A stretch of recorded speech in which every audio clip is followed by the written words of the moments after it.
back. Steamboat, it's awesome to be here. Monday morning, beautiful day. I'm looking up at the mountain and I'm getting the urge to ski.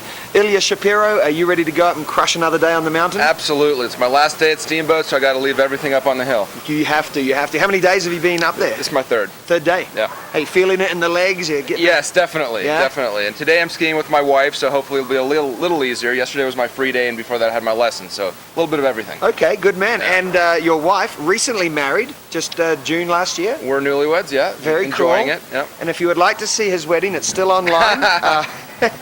We had a live stream from my wife's 102-year-old grandmother in Topeka, Kansas. Wow. Who couldn't make it, but her attendants showed it to her on the computer, and so... What a great idea. Yeah, That's yeah. really cool. And where'd you go for your honeymoon? We went to London, Singapore, and the Maldives. Dang. Yeah.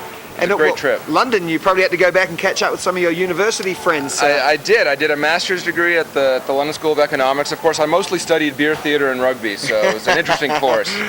Beer, good. Theater, good. Rugby, good. And you're still a member of the Shakespeare Theater in DC? That's right. I subscribe to the theater. Yeah. All right. But more importantly, Ilya, rugby.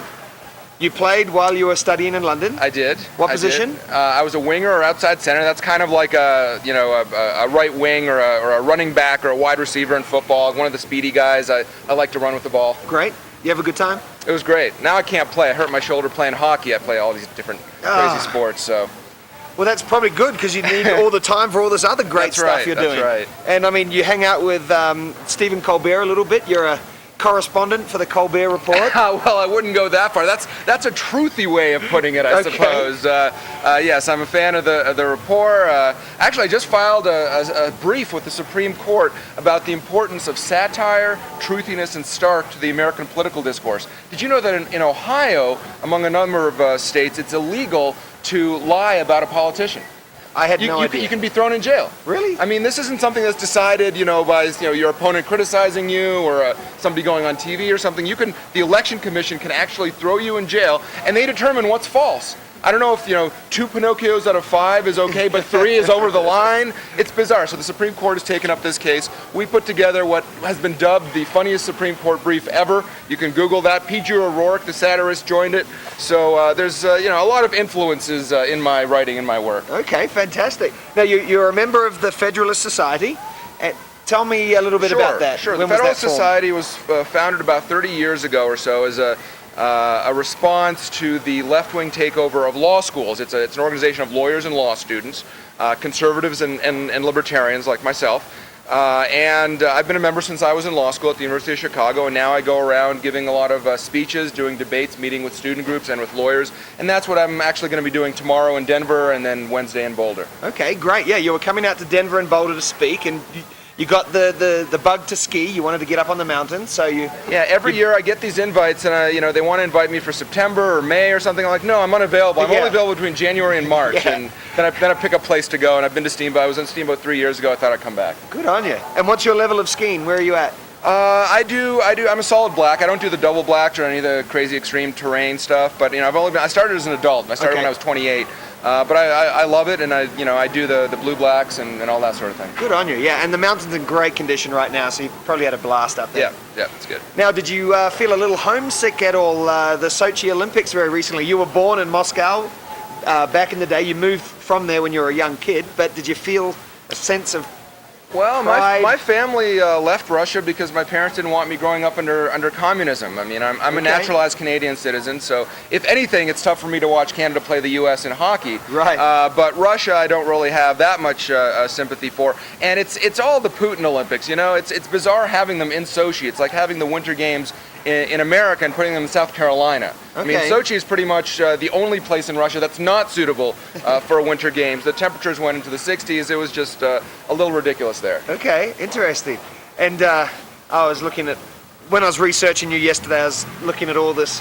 Any future guests, Julian stalks you online before you come on. You better watch out. Hey, I drew the line at watching your wedding online, but I'll check that out this afternoon. I got the afternoon off. Now, you moved to Canada in 1981, and you lived in Toronto. Yep. So a little Russian kid then coming to Canada would have been a crazy experience. Well, it was still cold. It was still cold. So I went to high school clothing? there. I've been in the U.S. since high school.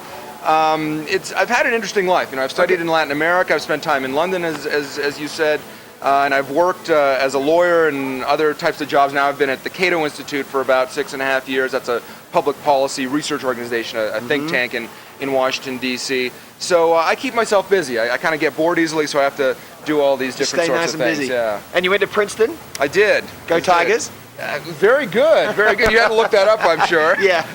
Is that their football team? Well, it's all the teams. It's all the teams. Yeah, Okay. yeah. Go Tigers. Yeah, well, as we're starting March Madness, Princeton didn't make it this year, unfortunately. These upstarts from a safety school in Cambridge, Massachusetts made it into the basketball tournament this year. It's unfortunate. Do you know how I know about Princeton? No. Do you watch the Sing Off? No. It's an a cappella reality show. Okay. And the Princeton group, they were called the Footnotes. Yeah, that's one of them. Yeah. Did extremely well, and they've been going since 1959. Yeah. Big fan of that. I was not a singer. There are a lot of a cappella groups. In the Ivy League, it's surprisingly popular. I played sports. I rode crew my freshman year. Oh, okay. And then I played club rugby a little bit, and some volleyball, some tennis. But I wrote for the school paper. I was a columnist there, developing these skills that are helping me now. Yeah. It was a great time. Outstanding. Now, I wanted to know about, so Cato, it's Yeah. a public policy research organization. You've been with them 6.5 years. Yeah. But it says you personally are a defender of the Constitution. That's right. Who's attacking it? That's a Colbert question there. That was a very good question. You kind of switched pace and threw it at me. Who's attacking it? Well, most people in government, for the last 75 years, we've had this endless expansion of the federal government beyond its constitutional moorings, getting involved in regulating local mom and pop shops and what you grow in your backyard and things like that. It's taken a long time to get us where we are. The Supreme Court is complicit. Presidents of both parties are complicit. I'm trying to get us back to the original understanding of the Constitution, and words mean things. And you've noted I'm an immigrant, and like most immigrants, I do a job that Americans won't. In this case, that's defending the Constitution. Fantastic. You prepared that earlier, didn't you? My wife rolls her eyes. I've only used that about 875 times. Outstanding. And actually here, I gave a talk to the Steamboat Institute. You have a think tank. It's like a mini Cato. Yeah. And I gave a talk to them on Saturday, and they gave me this button that says, I'm also a defender of capitalism here at the Steamboat Institute. Outstanding. So I get lots of comments on when I'm on lift lines about that button. You would. The Steamboat Institute's great.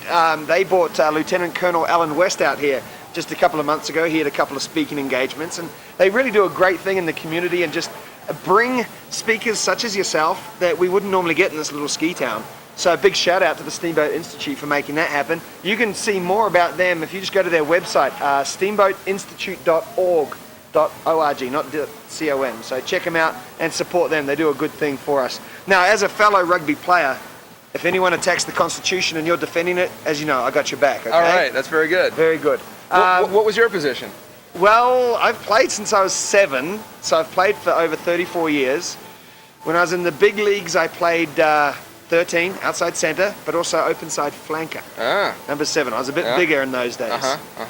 But now we play for the Steamboat team. It's called the Fighting Bull Trout. We have a pretty good team. The Fighting Bull Trout? And it was a mistake in the newspaper. So we just coined it from there. I'd like to see the logo of that. That sounds interesting. The Fighting Bull Trout. But we have a couple of USA Eagles on the team, so pretty. Oh, that's great. Quality that's great. outfit. Yeah. Quality outfit. So good times. But you're going to get back up and skiing, as your wife's going to be meeting you shortly. Yep. I have to go wake her up. What runs are you going to hit today? We'll see what she wants to do. I really like West Side and Rolex over on the far right, and I like Middle Rib on the far left. So, okay, great.